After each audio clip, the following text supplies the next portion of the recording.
Friday, September 1st. 2 days out from Rutgers football kicking off the 23 season, and I am joined again with David Anderson back after doing 10 positional previews that we had come out last week. David, thanks for coming back to help preview Northwestern, the first game of the season. Thanks for having me, and hopefully my audio is better quality than the wide receiver one. Technical issues are behind us, and I wanted to jump into this matchup. First off, Ben Bryant, obviously David Braun, the interim coach for Northwestern, saying this week they made a decision. They're not going to announce it. It kind of made me chuckle because I feel like he's doing his best Greg Schiano impersonation and trying to fit in the Big Ten. But, Ben Bryant doesn't go to Northwestern to sit on the bench. His 6th year, looking to improve his NFL stock. My question is, where of all the quarterbacks Rutgers is going to face this year? I mean, I think he's definitely top half. I think you could argue he's in the top 3, and he scares the heck out of me in this game. What are your thoughts? Yeah, I watched a lot of film on Ben Bryant. I watched a YouTube video on his story, which is kind of crazy. How he committed to Wisconsin, his scholarship got pulled. He goes to Cincinnati, sits on the bench, goes to Eastern Michigan for a year, performs well, comes back to Cincinnati, performs well, even though he was going. The fans actually were rooting against him because his competition last year was a local guy, so they kind of wanted the other guy to succeed and ended up Bryant played well. Then at the end of the season, then Emory Jones transfers in, who people might know from Florida. I think he was at Arizona State. So at the end of spring practice, he decides to transfer. So he didn't have a spring, which is kind of may matter, right? Because he didn't have a spring with his teammates in Northwestern. So he ends up at Northwestern. And now you look at him and it's like, if he's protected, he's very good at pre-snap reads. He gets the ball out 3 steps. If there's not immediate pressure, he's going to complete passes, even deep. I mean, it looked like he dominated when teams were not playing cover 1, when there was no safety in the middle of the field, which was interesting. So if Rutgers can get pressure, they might be okay, or their defensive backs are really going to have to hold up. Because if you give this guy time, and I'm not saying a ton of time, I'm just saying enough to get a 3 or 5 step drop, it seems like his pre-snap reads are good enough that he'll know who's going to be open, especially if you're in zone coverage. So that's not what you want to face, especially in the first game. That said, when you look at Brendan Sullivan, who is his main competition, he did complete 74% of his passes last year, which is a lot more than we wish a Rutgers quarterback completed that high of a percentage. And then even their number 3 quarterback, which is Cole Freeman, who's a New Jersey product, he kind of was not great. So you can see why there might have been some competition, but Brian is a proven track record. And he basically led Cincinnati to an 11-2 record. They were just disappointed because they were in the college football playoff the year before. So I'm totally with you in that there's a huge advantage for Northwestern at quarterback when you look at the past history. We'll see if it matters and plays that way on game day. Yeah, and it's funny. That was a great summary of his timeline of his career, and then you didn't even mention the whole. He gets to Northwestern, and then everything hits the fan. Right, And right. as the hazing scandal, which honestly, in a way, maybe I don't know, it kind of reset the playing field there. So it's like, how much did he really miss by missing spring when kind of they kind of had to rip up the drawing board and start over. So right, but they had the same offensive coordinator, right? Which is one thing we right. can't forget in this whole matter is that Pat Fitzgerald made a decision to fire his defensive coordinator but keep his offensive coordinator, even though their offense wasn't great, because he didn't want to fire both coordinators. And so they do have some continuity in terms of their system. And we didn't even mention Ryan Helinski, who beat Rutgers in the game 2 years ago, is somewhere in the 3 or 4 spot in the quarterback depth chart. And he already has a win over Rutgers under his belt. So it just feels like, Rutgers is going to have to do what they can to implode those and make it so that those other areas are not a push, that they actually take advantage there. Because yes, as much as that hazing scandal has rocked a Northwestern program, they do have some offensive continuity, and that is, I mean, they have the same offense they ran last year. Rutgers doesn't. Yeah, and they have Cam Porter back at running back, who's been injured at times, but everyone seems to be really high on. It's funny, Shiano was like so effusive in his praise, and then I looked up his stats. I was like, wait, I thought, what am I missing here? And he's got like 600 career yards in 2 seasons, but Shiano made him sound like a Heisman Trophy candidate. But Braun was obviously positive about him too. Yeah, But but we know he. Yeah, but we know Evan Hull was a good Big Ten back, right? That right, he was behind in his time. true. So I mean, it's hard to say. And then if you look at him as a recruit, he's kind of one tiny bit below where Sam Brown was. There's a lot of similarities there, and he had good games against Nebraska and Illinois in 2020. Even though, Oh, listen, I I'm not mean, saying he's the typical back that will have 150 yards against Rutgers. Believe me, I'm not afraid of him. It's just I was a little surprised in right. The hearing Shiano Yeah. talk about him and then looking him up. But for me, the key of the game is the Rutgers defensive line against the Northwestern offensive line. They have 4 new starters. Their 5th starter had a season-ending knee injury last year. I think it was knee. He's back, but they have a completely different offensive line. And for the Rutgers defense to really take a step forward, we talked about this in our previews. The defensive line has to be disruptive. They have to create pressure. They have to help create turnovers. And I think if they can't do that against a kind of a makeshift offensive line, I think not only is it going to be trouble in this game, but it's not a good sign for the season. Right. I mean, we're kind of banking highly on the fact that Rutgers is going to have an above average defensive line. That's what Right. everybody's talking about. That's what their defense is built upon. I mean, yeah, like when you mentioned Northwestern, they have one starter back and they have one part-time starter back at right tackle who was injured, and then their center had started games in his career. But they're looking at starting a true freshman at right guard, Jordan Knox, who's actually a local product here from the Charlotte area. And he's 4-star recruit, but I mean, is he Anthony Davis like that he should be starting as a true freshman? Like, I'm not sure. I hope it doesn't look like that on Sunday. So to your point, I mean, you can have spring practice all you want, but offensive line, like Rutgers offensive line has to be better than Northwestern's offensive line, or this is not going to end well. Yeah, and as dangerous as Bryant is, I mean, their wide receiver core is brand new. They have the transfer from Michigan, the transfer from Arizona State. Uh, Right. so they certainly have some new parts that they're going to have to mesh, and it's their first chance to kind of play together. So I'm really curious how that first half's going to go. I think both sides are going to be kind of conservative and feel each other out, but. What are your thoughts just in terms of all the new personnel that Northwestern has also?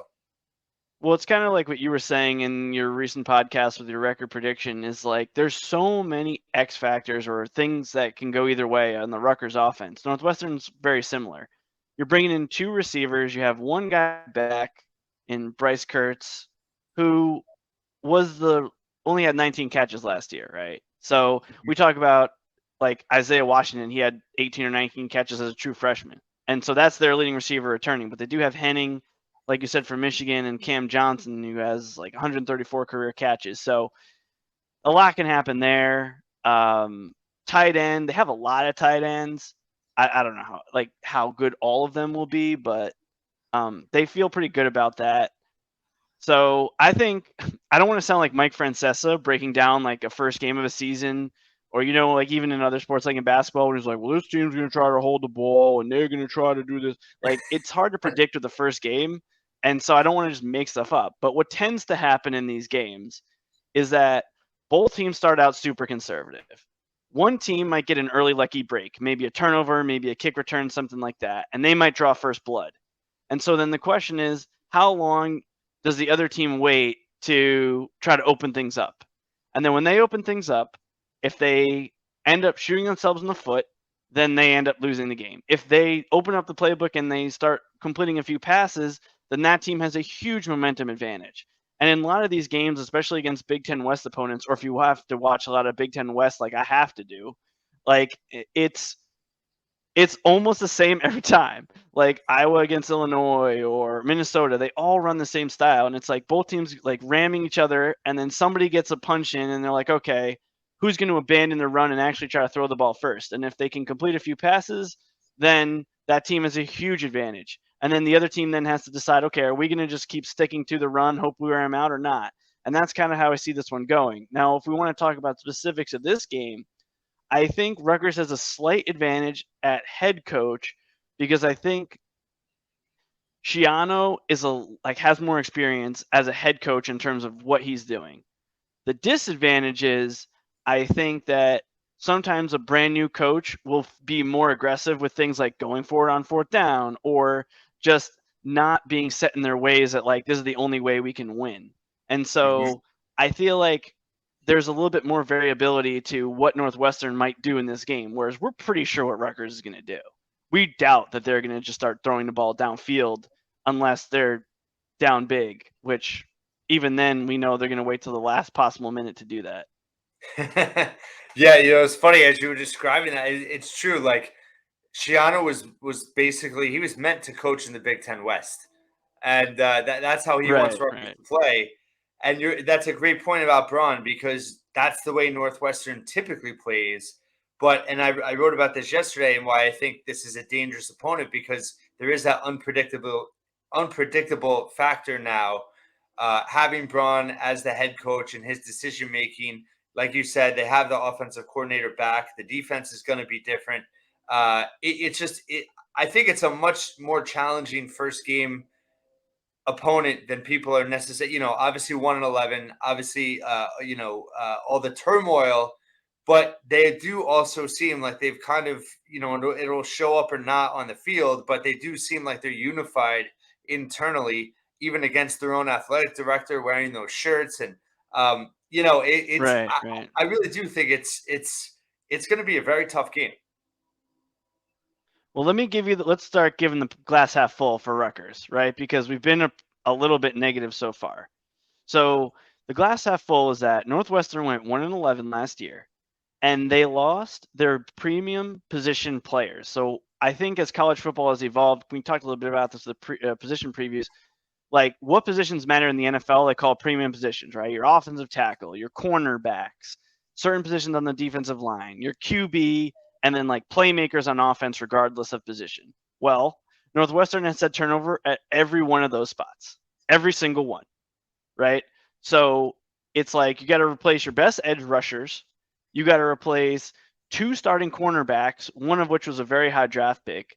Now, they do have two guys returning who are decent corners that have played, but that's like if we were to say, oh, if Rutgers lost Braswell, Melton, and now we're starting like maybe Kess Abraham and like I don't know, Eric Rogers or something. Like for Rutgers, Mhm. these guys are your fourth, fifth, maybe like a Charles Amonkwa type. Like these are the type of guys who are stepping in. So could they be credible Big Ten starters? Yeah, but there's a little bit of thin margin for error there. And then the biggest thing everyone talks about with Northwestern is they really struggled to stop the run last year. The biggest weakness people expect is them stopping the run up the gut. And if Rutgers has any strength on offense, the one thing we can bank on is they are going to run the ball up the middle. We know that as much as he's a liability in pass protection, Curtis Dunlap is a good run blocker in a phone booth. We know Ireland Brown is a serviceable run blocker in the middle, right? We believe if they go with Kobe Asamoah, he is a serviceable and at least very strong man at the other guard spot. So Mhm. that's where most of the Northwestern, feedback is like we're not sure if we can stop the run up the gut. And if we Yeah. can't stop the run up the gut, and we're having to commit 7, 8, 9 guys just to stopping in the middle, then an option run by the quarterback to the outside, like he's going to have plenty of green grass in front, or I guess turf in front of him. So that's really where, I mean, as much as we hate when teams just double down on that run up the gut, I mean, that is the area where Rutgers has their highest likelihood of breaking through. And so expect they're going to try it. And, you know, maybe that opens things up. Maybe we get a few jet sweeps that kind of keep them off balance because there's too many people in the middle of the field. Maybe that means the corners have to play 10 yards off so you can complete those 4-yard passes on first down just for just quick hitters. I mean, there is a path to victory that's quite simple for Rutgers in this game. Yeah, it's a great point. And how many years have we bemoaned the fact that they're running up the gut and they don't have much success? But Kirk Shiraka, obviously at Minnesota last year with Ibrahim, did that quite a bit, and he was obviously extremely effective at doing that. And Ibrahim's a different kind of back because he can make a 2-yard run at a nothing. But Right. to your point, I think we're going to see a true rotation at running back to try to wear Northwestern down. And what another positive I think in terms of what you're saying is, for me, I do have a lot of confidence in Shiraka as a play caller.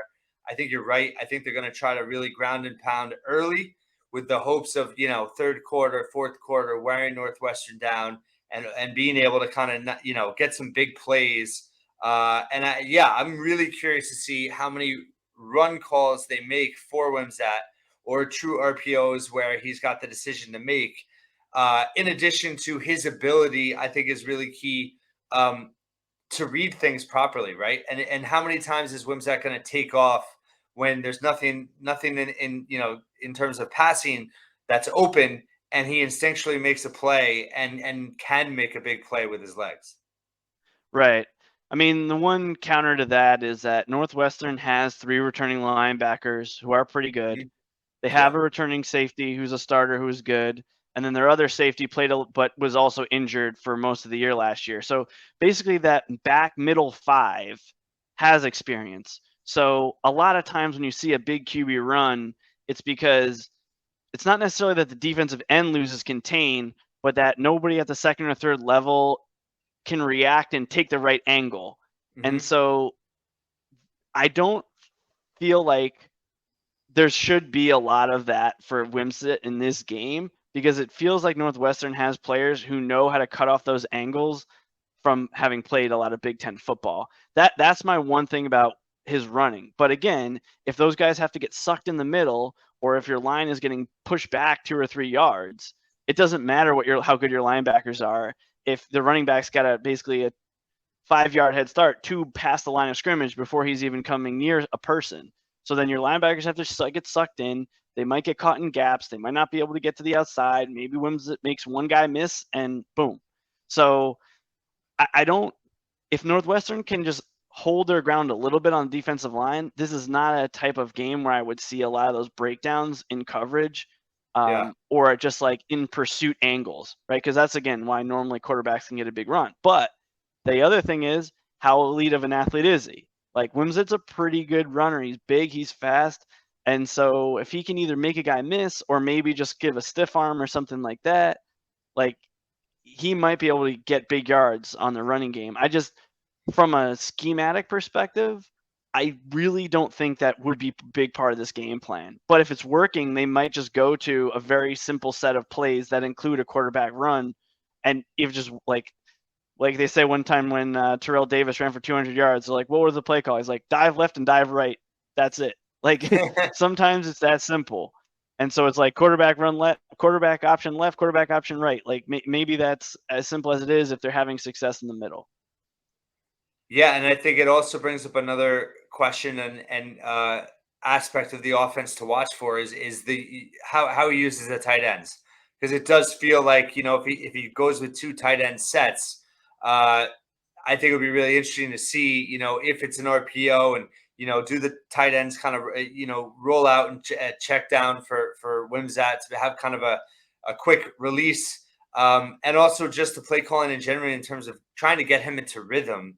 How much are they going to utilize Aaron Young out of the backfield in the pass game? And just it's going to be curious to see, because I felt like part of the problem with Gleason was that he was having Wimsatt throw these 15, 20-yard passes down the field, and he was never really getting into rhythm. Right. Yeah.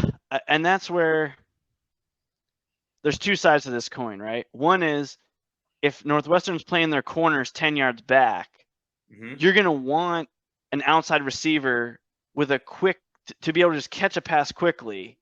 If on the run. So there's two options, right? Yeah, either get a running start, or if they're cheating the linebackers outside, like what Michigan State did was they just fanned their linebackers out. So there's not really an option for your slot man to like block an outside corner. Whereas if Northwestern is playing the defense in that way, you can get a lot of cheap yardage with that. But on the flip side, if they're pressing their corners, it's really hard for that inside man to get that block. So, like Mike Teal said when you had him on the podcast, he thinks what they'll do is they'll flex their tight ends out more if they can, to try to take Northwestern's advantage with their linebackers away. Like, this is basically what happened in the NFL like 15 years ago. Teams realized these linebackers are too big and fast. We have to isolate them. So that would be the old like West Virginia Rich Rod type offense. Like, let's just try to get only 6 guys in the box, and then if our quarterback or running back can make one guy miss, we're going to have a big run here. Like, that's spread them out. Spread out the defense. Right, spread them out. But if Northwestern doesn't respect the pass, it won't work, right? Because they have to respect that you can throw that quick pass. Like, West Virginia would kill Rutgers. Like, if for anyone, I mean, this is dating us, but 97, when you were still a student, Rutgers came into that game 5-4 against West Virginia, and West Virginia ran that 6-yard like pass to David Saunders or Sean Freeman literally the entire first drive. Yep. And it was like they could get that any time they wanted. And so it's like, again, that's 25 years ago now, but like, can you make them respect the pass to empty the middle of the line or not? If yes, I mean, great. If not, then yeah, I guess you're gonna have to phone booth and like win your one-on-ones. But I think Rutgers has a path to victory if either of those scenarios play out. That's one reason for optimism. Yeah, I'm just curious to see, how Shiraka game plans in terms of, building that pace and trying to establish rhythm, because obviously they have to pound the run, but they also have to get Wimsatt comfortable, and they have to, like you said, he's got to make some plays to keep the defense honest. So what are those plays that they're looking to get him to make?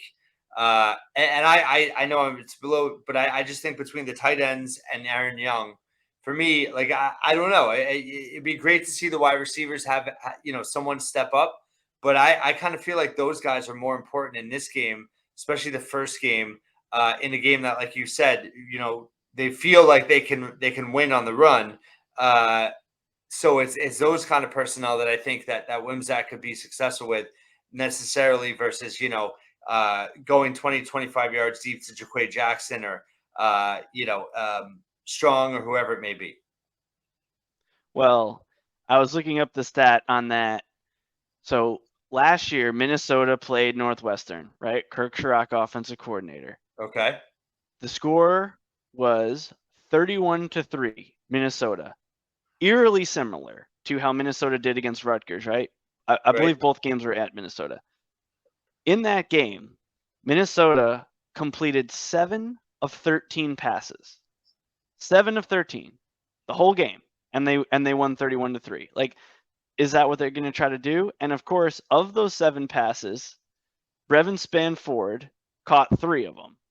So your tight end caught 3 of your, I don't know how many on the targets, but like, that sounds like the game plan you're saying. 40% of the passes.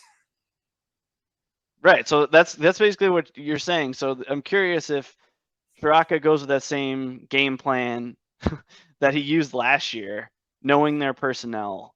But again, Mo Abraham in that game ran for 178 yards. Right. And that's the key difference. But I mean, I feel like what you're saying, I feel like he will have a similar game plan. Again, it's all about execution, and can the Rutgers running backs be effective? I do think you'll see, Monangai and Young, definitely getting carries. I mean, it's Sam Brown's first, potential first game back from an injury. So I don't think you can expect him to be a workhorse. It's going to be really interesting to see. But I'm really excited about Sean Bowman. I think he could be a real weapon. And it's going to be interesting to see who that first big potential play, right, in the pass game, who gets called. Yeah, yeah. And that's why I'm really curious. And I was hoping Mike Teal would leak something to us about is the plan to, you know, use tight ends as a check down option and kind of sneak out. Like there's nothing that's harder as a defensive player, as someone who played defensive end, than when you're up there with a tight end and you feel like he's blocking you. And then you kind of get a little bit of a window and don't realize until it's too late that he was just letting you by to get to leak out. And Yeah, you don't realize until it's too late.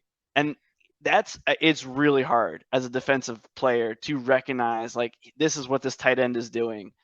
So if you can catch that and turn it into yards, right? The downside is if you're big and slow, the defensive end will have time to turn around and chase you, or a linebacker come crashing down, or somebody who's helping out, right? yeah, So I mean, but if Bowman can just catch that pass in that scenario and fall forward for 3 or 4 yards, like you might even be able to convert a 3rd and 7 with that. I mean, maybe. yeah, I think a big X factor for me, and I'm generally higher on Aaron Young than Kyle Monangai because I think he brings a wider skill set. yeah. But this might be one of those games where Monangai gets a lot of carries in the middle, and we're relying on the fact that they cannot see him behind the line because he's so small. And then he just kind of finds a crease and like kind of plows forward for 4 yards instead of two on a, Well, I mean, you're 2nd and 4, and basically. you get 3.5 or whatever it is. Like that's kind of where I feel like this is going. I think you're describing a less prominent Ibrahim, right? Like I mean, he of the three backs that Rutgers has, he is as close, in terms of stature and kind of skill set to Ibrahim as opposed to Right. Brown or Young. Yeah. Yeah, the So twisting, the staying low, low center of gravity, kind of rolling your body. It's kind of like he rolls his body to get extra yards like Ibrahim did against Rutgers last year. Like that's the type killed of him doing that. thing. Yeah, I think that's So what made Ibrahim so great. that's what killed him. I mean, I watched that game from Dubai. I stayed up till like the game came out. It was Rutgers was at Minnesota. It was a noon game in the U.S. It was midnight in Dubai, and I started watching it. And oh man, that was so painful watching them convert 3rd and 2 after 3rd and 2 after 3rd and 2. I guess just expanding the pass game though. This is where we really need Jaquay Jackson. I mean, we didn't talk about this as much as our wide receiver, but you know, can he secure balls quickly and then get a few yards before a closing cornerback comes in on quick hitters? Or do they need to go to Chris Long on those? Or maybe Rashad Rochelle? Like, I think one of the Rutgers receivers, even if we have that tight ends like you're talking about, one of those receivers can have to be able to get those quick hitter catch and runs on early downs. So that also requires Wimsett to get the ball out quick and accurately so they can catch it. Because as we saw with Art Sikowski, he would throw those passes, but the receiver would have to reach back or adjust, and then they'd get Right, tackled for a gain of 1. Because it took, whereas if you guy can catch it in stride or even either catch it normally or even striding in the right direction, that's 5 or 6 yards. Instead, it's 1 or 0, sometimes -2 even if he has to right. step backwards. And so someone in the Rutgers receiving game has to be a threat in that regard. Maybe it's Ian Strong. I don't know who it's going to be. Maybe it's Chris Long. I don't know. None of them have shown this yet at the Big Ten level. But that's an area where it only takes one guy to be able to do that. Like when Rutgers had Mohamed Sanu and Tim Brown for Tom Savage's true freshman year, it was only Sanu that could do it, but they didn't need anyone else with that skill. They just Right. need one guy that makes the defense respect it. And so that's where I'm hopeful that maybe, one of them can be that guy. Yeah, and I think that ties into how Chirac is going to call it. I mean, I think it's obvious that all the pass plays he's going to call are going to be viewed as high percentage opportunities, right? In terms of obviously Wimsatt needing to be accurate, but I think that 5 to 10 yards, multiple targets, and obviously he's going to have to make the proper read. But I think that they're not going to ask him to do too much, like you said. It's going to be a couple steps back and then hit the target, and then if those receivers or whoever it is can then make yards after the catch, I mean that's really where things will, they'll be able to Right. gain momentum as an offense. For sure. For sure. And then I guess the last thing we didn't really cover is special teams. I mean, Northwestern's punter is back. He only averaged 41 yards a punt last year, so field position comes down to it. Maybe Rutgers has an advantage, even with Flynn Appleby at that spot. Northwestern has a new kicker, or he was injured the last few years. Maybe there's an advantage there. That's where I think Jay Patel is going to be huge in this game. I think we might be looking at a 4 or 5 field goal attempt type game for Rutgers, because I do think that they'll be able to move the ball on the ground enough, even if it's late in the game, to then get a short field. Now, once the field gets tight, I don't have a lot of confidence there, because once it's compressed and Rutgers can't spread them out at all, there's all these Yeah. people and they know Rutgers is going to run. I just feel like the offense is going to stall out a lot unless one of our other X factors happens and Brantley or Jackson or Bowman or Konopka can be enough of a red zone target that you can kind of play a little bit of basketball, especially if they're expecting a run. We have not seen that since really Jerome Washington. They tried it with Vokalek. He never was really able to do that. So who if Rutgers can have a red zone threat, especially if it's a 3rd and 1, like one of my favorites is if it's like 3rd and 1 from like the 10-yard line and the Hmm. defense is trying to sell out to force a field goal. Sometimes you end up with a wide open space because they're selling out, selling out, selling out. Even if, or sometimes it's at the fringe of field goal range. Like I don't know if people remember the game against Indiana in 2015 when it was 3rd and 1. Indiana stacks the box. Paul James gets through and gets like a 40-yard touchdown because they literally oversold because they were trying to prevent Rutgers from getting into field goal range. Like sometimes it's that happens. So maybe one of those guys in a short situation in the gold zone or whatever they're calling it now can come through. There's all these wild cards that may go Rutgers' way that I feel pretty good about. So we just need a couple of them to hit for this to be a successful season opener. Yeah, as soon as you started talking about the NBA, I saw that Paul James play in my head, and that was a beauty, and that was like the knockout punch. But yeah, I agree with you. Jay Patel is a huge opportunity in this game, and I think that's why they were so eager to go to him, because he was proving that he could be consistent within 40 yards. And I think that is part of the Right. offensive strategy, right? Is I don't think they're going to take a lot of shots with Wimsat, especially early in the season. If they get to the Right. 25-yard line, 20-yard line, and it kind of stalls out a little bit, they're just gonna run it, and get as many yards as they can to get as close to a field goal as they can. And Right. Patel's gonna have. I mean, I don't know. I don't know if you qualify it or not, but I mean, he could be a top 3 impact player on this team this year. I think just because in terms of his role and how the offense is kind of geared towards having a kicker that is going to have a lot of chances between 30 and 45 yards. Yeah, I mean, we saw it the time, probably maybe 2 times in our fandom. One with Kyle Federico when they went from no kicking game to having him healthy and reliable, and the difference that made. I mean, I know he missed that season opening kick against Fresno State, which still haunts me. I was at that game, but like for the most part, Federico, you knew, okay, if we can get in close, he's going to get us just 3 points, and that confidence, kickers can feel it. Like if the coach is not confident in you and they're like, should we go? That will rub off. But if you give the coaching staff confidence, then it kind of builds on itself.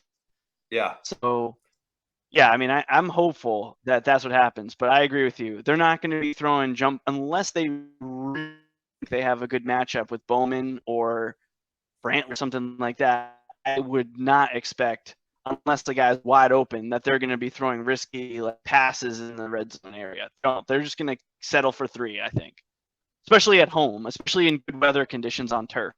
Right? Maybe it's a Yeah. different story if it's a dark and cold and rainy day at Michigan State, because I think they're playing past still, right?